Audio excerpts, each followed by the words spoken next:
Je, unahitaji taarifa kamili na uchambuzi wa ndani zaidi? Jiunge sasa katika grupu letu la WhatsApp kwa malipo nafuu kabisa. Utapata uchambuzi wa kila siku, mchana na jioni, update za dunia kwa haraka zaidi, fursa ya kumuuliza maswali Rahby papo hapo na kupata majibu ya haraka zaidi kutoka kwake. Usikose nafasi hii adhimu. Jiunge sasa na uwe mbele ya taarifa kuliko wengine. Tupigie kwa simu namba 0654467177 au tuandikie ujumbe ni unge na Rahby. Tutakuunga moja kwa moja. Naweza kusema kwenye peak nini? Kilele. Tupo kwenye kilele, ima tunateremka au tunarudi tulipotoka. Tunaingia au tunatoka. Yaani ndio jibu liko hivyo, kuwa kile kinachoendelea duniani kina majibu mawili tu, kuwa tujinasue tulipo, tubaki tulipo, tunase. Basi majibu yako. Kabla sijaelezea the situation is, yani nini kinaendelea, nitajibu maswali mawili kwa sababu nimeulizwa zaidi ya mara moja, ambao tayari nimeyazungumza nyuma, lakini kuna mtu alitaka au kuna watu walitaka ufafanuzi. Nimeulizwa zaidi ya mara moja, ndio maana inabidi nilete swali nililoulizwa zaidi ya mara moja. Ni kile ambacho nilikizungumza juzi kuhusu uchaguzi wa Israel. Nadhani hili swali nilivyozungumza kuhusu vyama vya Kiarabu, watu kama watatu wameniuliza hili swali, japokuwa kuna mmoja nilimjibu na wengine sijawajibu. Nisema nitakuja kulijibia hapa. Ananiambia kuwa kumbe ndani ya Israel kuna vyama vya Kiarabu. Hivi vyama vya Kiarabu na vyenyewe vinasemaje kuhusu wa Palestina? Yaani na vyenyewe vinaungana kwa ajili ya kuiangamiza Palestina au na vyenyewe viko vipi yani? Nadhani hili swali niliulizwa. Swali jingine nimeulizwa kuhusu muungano wa Kiarabu, ambao nimesema kuwa mara hii kama vita itarejea itarudi na Waarabu. Sasa hao Waarabu wengi wataungana, watakuwa upande gani? Ima wa Iran, na kama watakuwa upande wa pili, maana yake watakuwa dhidi ya Irani. Je, Irani atakuwa na hali gani katika kipindi hiki? Sawa, tuanze na la Kiarabu kabla sijaja kuelezea situation, kwa sababu kuna mambo mengi mapya. Vyama vya Kiarabu ndani ya Israeli viko kadhaa, vinafika 5, 6, vinafika wastani kama hivyo.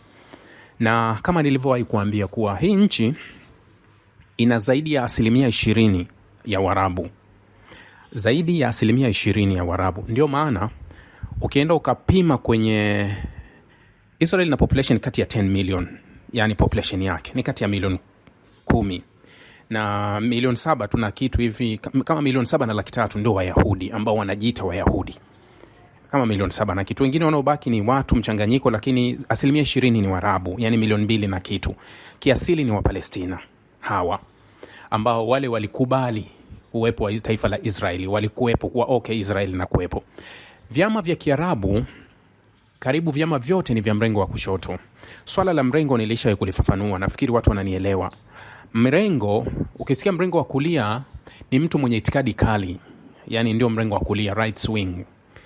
Itikadi yani unajua ukiwa mrengo wa kulia inategemea wewe unataka nini, ndio unakuwa muhafidhina. Ukiwa mrengo wa kulia ni muhafidhina, yani kuwa wewe unataka nini. Mfano, ukiwa kuwa mimi nataka, yani mimi sipendi wageni, sitaki kabisa. Ukiwa mrengo wa kulia hakuna mjadala, kuwa hatutaki tu. Kwa hiyo hamna option nyingine yoyote kusema kuwa tunataka wageni. Hiyo ni right wing. Ukiwa mrengo wa kati, centrist, yani unakuwa mrengo wa kati. Mrengo wa kati we unafungua njia, yani kuwa inawezekana tukaishi kwa kuvumiliana, wakawepo wasiwepo, yote ni sawa. Tunaweza tukajadiliana, yani bila chochote. Mrengo wa kushoto ni ule ambaye anakubaliana na mabadiliko, yani kile kitachokuja katika mabadiliko kwa wakati husika wao wanapokea. Hiyo ni mrengo wa kushoto. Sasa ndani ya Israeli kuna vyama vya Kiyahudi ambavyo ni vya mrengo wa kulia, hasa vinavyoongoza serikali ya sasa ni mrengo wa kulia zaidi, ni vyama vya Kizayuni zaidi. Lakini kuna vyama vya mrengo wa kulia ambao unakuwa wa wastani, ambao kwa miaka yote Netanyahu amekuwa hivyo, mrengo wa wastani. Hivi tu alivyoungana na hao wa mrengo kulia wa zaidi ndio amebadilika na yeye, kwa sababu inabidi awatumikie. Lakini kuna mrengo wa kati, mfano serikali iliyodondoka ile iliyokuwepo kina Yair Lapid, yeye alikuwa ni centrist wa mrengo wa kati, lakini Naftali Bennett alikuwa ni wa mrengo wa kulia.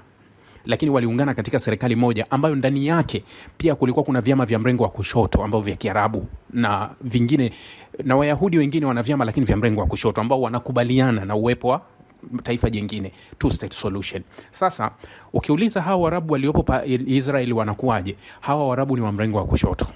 Yani wao wanaamini uwepo wa Israeli na wanaamini uwepo wa taifa la Palestina na wanaamini kuishi kwa ujirani.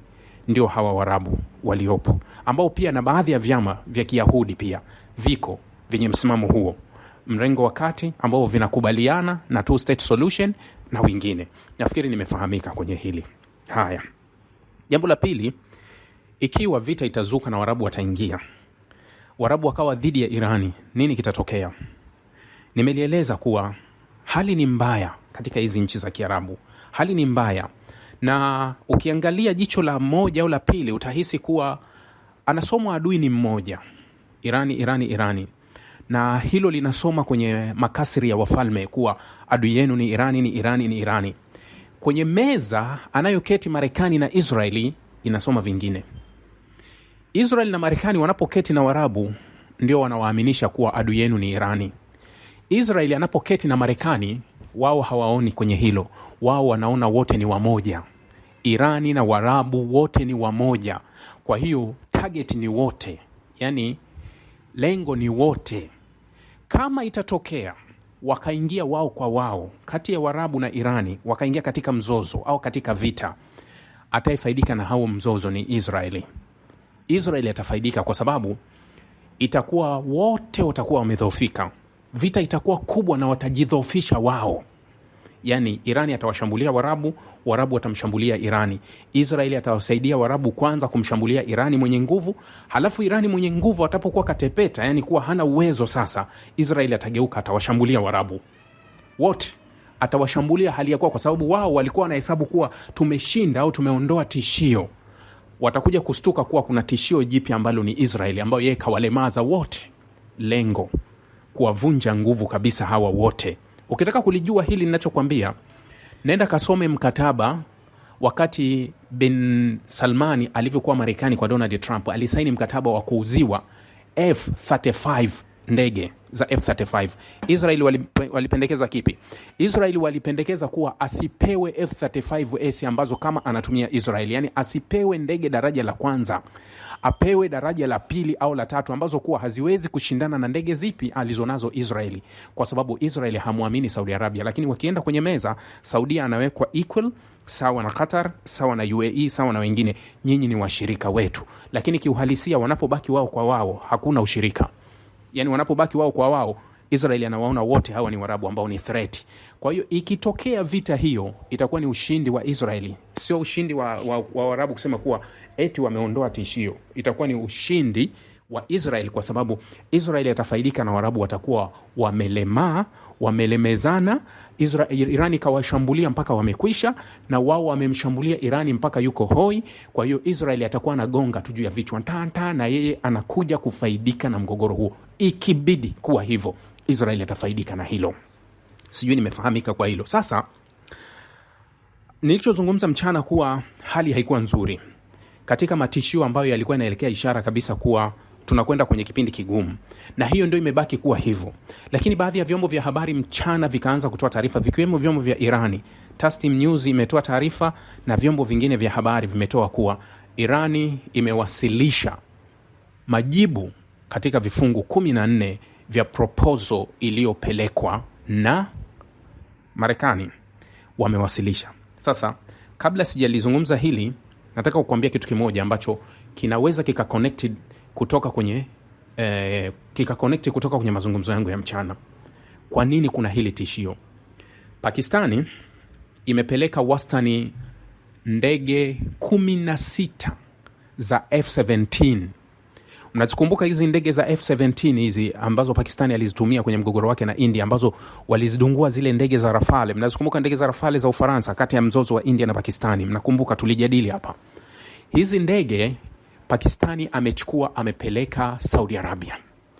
Sambamba na hiyo kapeleka wanajeshi 8,000 katika kile ambacho anahisi kuwa ikiwa kutazuka mzozo na ufalme utashambuliwa, basi Pakistani atasimama kuilinda Saudi Arabia. Katika kile ambacho kinachoonyeshwa kuwa ni makubaliano ya mwaka jana. Mwaka jana walisaini makubaliano baada ya Unakumbuka baada ya Iran ilifanya mashambulizi Qatar, Israel ikafanya mashambulizi Qatar kuwalenga viongozi wa Hamas. Baada ya hapo Qatar akaenda Amerika. Alivyokwenda Marekani akapewa mkataba wa ulinzi na Donald Trump. Yaani akaenda kujilinda dhidi ya Israel kwa Trump, akaenda kujilinda.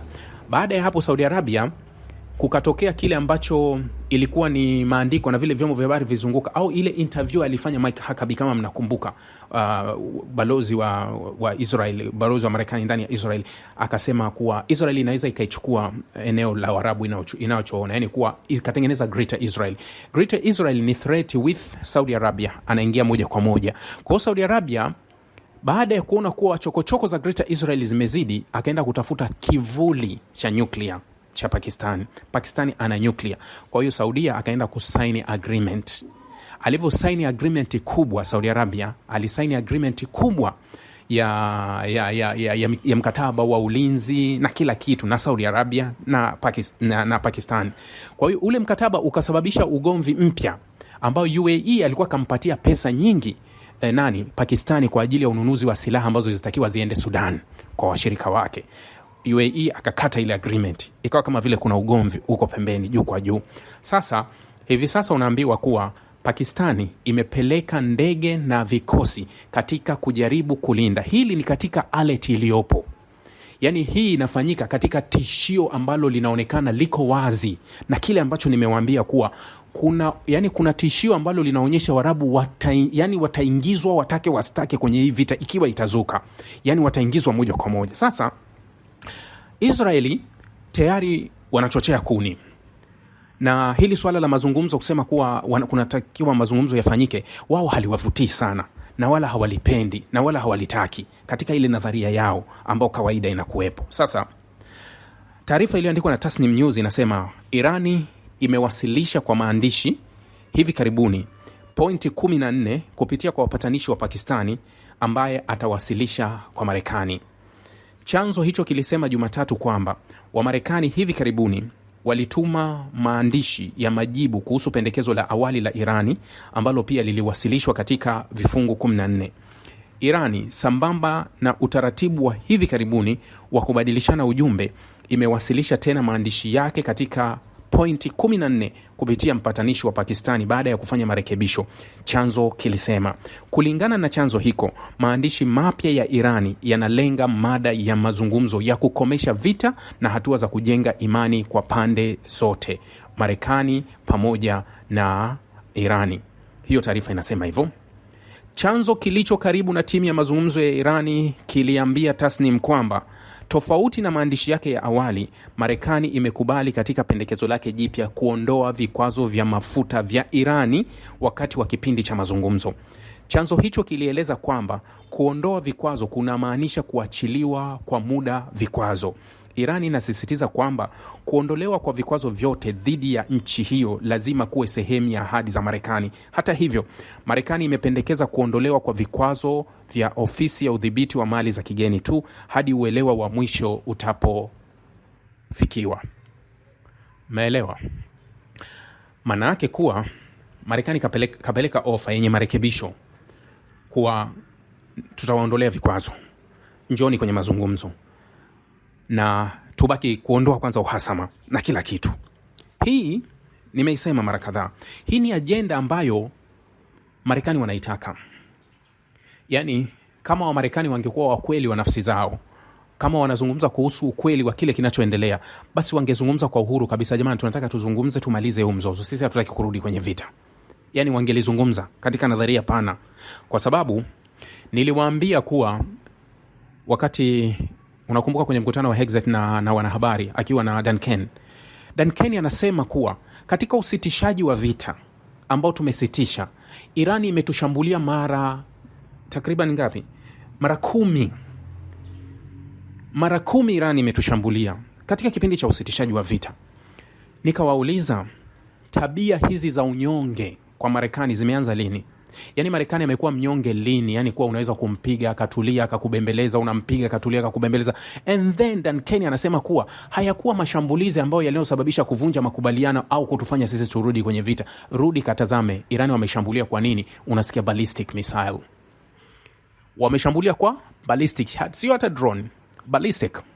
Lakini Marekani anasema no, haijafika kwenye kiwango cha kurudisha hayo majibu. Hebu fikiria kuwa tuna wiki moja mashambulizi mfululizo kwa UAE pamoja na Saudi Arabia. Nchi zote zina mikataba ya ulinzi na usalama na Marekani. Hizi nchi zote zinayo mikataba kuwa Marekani utatulinda kwa tishio lolote pale tutapoguswa. Lakini Marekani hajajibu kwa Irani kutaka kujibia hata hawa rafiki zake kuwa kwa nini, na hawa wanalipia, hawa wote wanalipia ulinzi, kwa nini tunashambuliwa na we upo bwana mkubwa halafu unatazama? Marekani anakuambia no, mashambulizi ya kawaida hayo, hayajafika kiwango cha kusema kuwa inapaswa tujibu. Kwa hiyo kwa nadharia halisi Marekani wangekuwa kweli wa nafsi zao, wakikaa wanaulizwa mnataka nini, wangesema kwa wazi kabisa kuwa hatutaki vita, tunataka tuzungumze na yaishe. Na nimewaambia kama yangekuwa ni madai ya Marekani kwa Irani tusingekuwa na mazungumzo. Shida ni kuwa sio madai ya Marekani, ni madai ya akili ya Marekani. Maanake unaposema akili ya Marekani ni Israeli ni chip, Marekani ni robot. Kwa hiyo chip ile ndio imeseti hivyo. Sasa ugumu uko vipi? Na hiki kinachoongeza ugumu kabisa kwa hivi sasa kwenda kufikia makubaliano, ambapo unazidi kuwa ugumu kabisa. Ugumu zaidi unakuja kuwa hali ya ndani ya Israeli kisiasa ya kiranja wao sio nzuri. Netanyahu kwenda kwenye makubaliano yoyote hakumpi nafuu yoyote kwa hali iliyopo. Sehemu ambayo mara zote hujikinga ni vita. Trump wanakuambia tunataka makubaliano. Irani kuna wakati wanachungulia hivi, yani wanachungulia zile mechi. Wakishazichungulia hivi wanaona kumbe ndio kumekaa hivyo, ngoja tufanye hivyo. Huu mchezo waliwahi kuufanya Hamas katika kipindi ambacho walikuwa wanaweka sharti kuwa hatutoachia mateka, sijui tutafanya nini, yani masharti magumu. Sasa Hamas wakachungulia ndani ya Israel, wakaona kuwa Netanyahu alikuwa kwenye wakati mgumu sana. Halafu ilivyoletwa proposal wakaipokea nzima vile vile. Wakati wao wanasema hii ni proposal mbaya kabisa ambayo inakwenda kwao, Hamas wakaipokea hivyo. Netanyahu akasema msituchezee, haiwezekani, hatuingii kwenye hii. Wakaingia Rafah wakati ule unakumbuka mzingiro wa Rafah kuwa usivamie, utasababisha vifo na nini. Tayari Hamas walishachungulia wakaona kuwa sisi tukubali, tukatae, lakini tukikubali huyu hawezi. Maanake amekaa kwenye kuti, atadondoka. Wakakubali. Israel akaruka, akakataa, akasema hakuna, hawa wanatutania wala hawako serious, wanataka kufanya nini? Wakaanzisha mashambulizi. Kwa hiyo hili unaweza ukaliona katika nadharia hiyo, lakini Irani pia anachungulia mechi ya upande wa pili kuwa inachezwaje na hali ikoje kwa upande wa pili. Ukweli kuwa ndani ya Israeli hali si nzuri, na mara kadhaa nimewaambia kuwa hakuna makubaliano ya aina yoyote yanayotoa pumziko kwa Israeli. Unajua nini kinatokea? Ni hivi, Irani anaweza kusema, akichungulia anaona kuwa anguko la Israeli lipo na sasa tunataka tumkomoe Netanyahu. Tunafanya nini? Tunakubali masharti baadhi ambayo yataonyesha kama yamempa ushindi Donald Trump. Tunakubali kwa sababu tunajua Marekani akishaondoka hapa Israeli hawezi kuingia kupigana vita. Netanyahu linakuwa anguko lake. Kwa hiyo tunafanyaje? Tunakubali ili tuweze kumnasa mmoja katika hawa au tuwanase wote kwa pamoja. Kwa hiyo kuna wakati unachungulia mechi ya mwenzako anaichezaje na wewe unaicheza katika staili ile ya hila. Yani unatumia hila zile ambazo yeye anazitumia na wewe unazitumia hila hizo, unacheza hiyo mechi.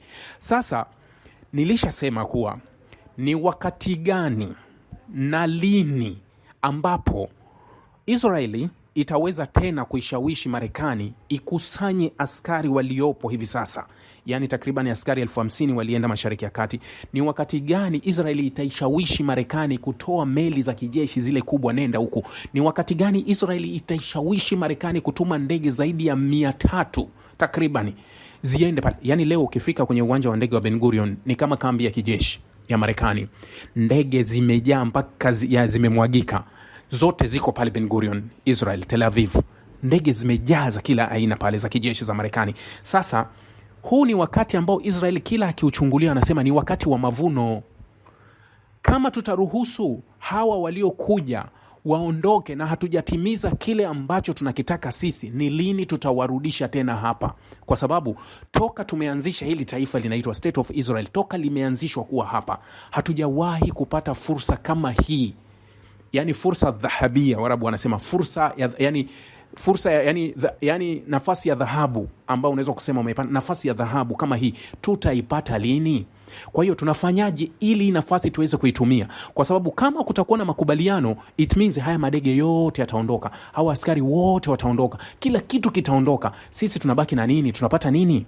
Je, ni kweli tishio la Irani limeondoka? Je, katika haya makubaliano Irani atatoa nyuklia? Irani atavunja nini vinu vyake vya nyuklia? Je, Irani atakabidhi makombora yake? Irani atayavunja makombora yake? Au Irani ataondoa dhamira yake? Au Irani atakuwa amedhibitiwa asiweze tena kufanya biashara? Je, Irani atutamlimit kwenye yani yale yanayozunguka kwenye vichwa vya Waisraeli ni mengine kabisa, si yale ambayo yanazunguka kwa wengine. Kwa Israeli kinazunguka kitu kingine kabisa. Sasa je, hawa wako tayari kumfungulia kamba ndege ambao tayari wameshamkamata Donald Trump, yupo kwenye kiota? Wako tayari kumfungulia ili aweze kupeperuka na kuruka? Israeli wako tayari kwa hilo? Jibu baki nalo wewe mwenyewe kama kweli wako tayari, kwa sababu itawachukua miaka mingapi tena kuja kufanya uamuzi huu wa kuweza kuvuta tena kuleta kitu kama hiki ili kije kuwapa? Kwa sababu ingekuwa uwepo wa Marekani pale tayari umeshatoa majibu, leo ingekuwa tayari regime change ndani ya Iran, yani wamepachika mtu wao. Hata wangemwona Marekani anachelewa, usije ukatutawala, kwa sababu Israel katika kitu ambacho Israel wapendi ni Marekani kuweka kambi za kijeshi. Ndio maana ndani ya Israel huwa hamna kambi za kijeshi za Marekani. Kuna maghala ya silaha, lakini hakuna official kambi eti kusema hii kambi ya kijeshi ya Marekani. Kambi zote ni za ushirikiano, man. It means Israel hawamwamini Marekani. Yani kuwa kambi zilizopo ni tofauti na nchi zingine, Ujerumani sijui wapi. Marekani akitaka kutawala anaweka kambi, amekutawala. Sasa Israel hakuna kambi official ya Marekani kusema hii ni ya Marekani tu, wanashughulika wa Marekani, wanaingia wa Marekani, wanatoka wa Marekani, wanafanya. Kambi zote ziko chini ya ushirikiano, ambapo kuwa maafisa wa Mossad wanaingia na kutoka. It means wanaelewa kila hesabu za Marekani zilizopo Mashariki ya Kati. Hao ndio wa Israeli. Njoo kwa Arabu, kuna kambi hata hujui inafanya nini. Ule mgogoro unaotokea kule Iraki, sijui kambi ya Israeli iko Iraki, ni kambi ya Marekani ambayo Marekani kaiachia kwa Israeli, kaamua. Sasa hiyo anaweza kufanya vile, lakini kwa sababu Arabu hawajui, hawaelewi, hata yani umewekwa tu, yani kwa chochote itachokuwa. Lakini wa Israeli yani Israel Mossad wanawachunguza mpaka CIA, yani wanaotaka kujua kila kinachotokea. Je, kitawadhuru au kitakuwaje? Sasa haya ukiasikia haya mazungumzo au yanayokupa hope kwa kama tunaenda kumaliza hili, kwangu mimi bado naweka bracket. Kila nikiangalia hesabu zinakataa, maana yake nikipiga 2 jumlisha 2 bado inanikatalia. Mbona haiji? Yani haiji ninavyoitaka ije, kwa sababu naona mbele kama hakuko vile kunavyoashiriwa kuwe hivyo, na kile ambacho Marekani anakitaka kwenye mazungumzo hawezi kupata ule ushindi ambao aliutaka kwenye meza ya mazungumzo, ambao umpe kile anachokitaka. Jamani, niwashukuru sana.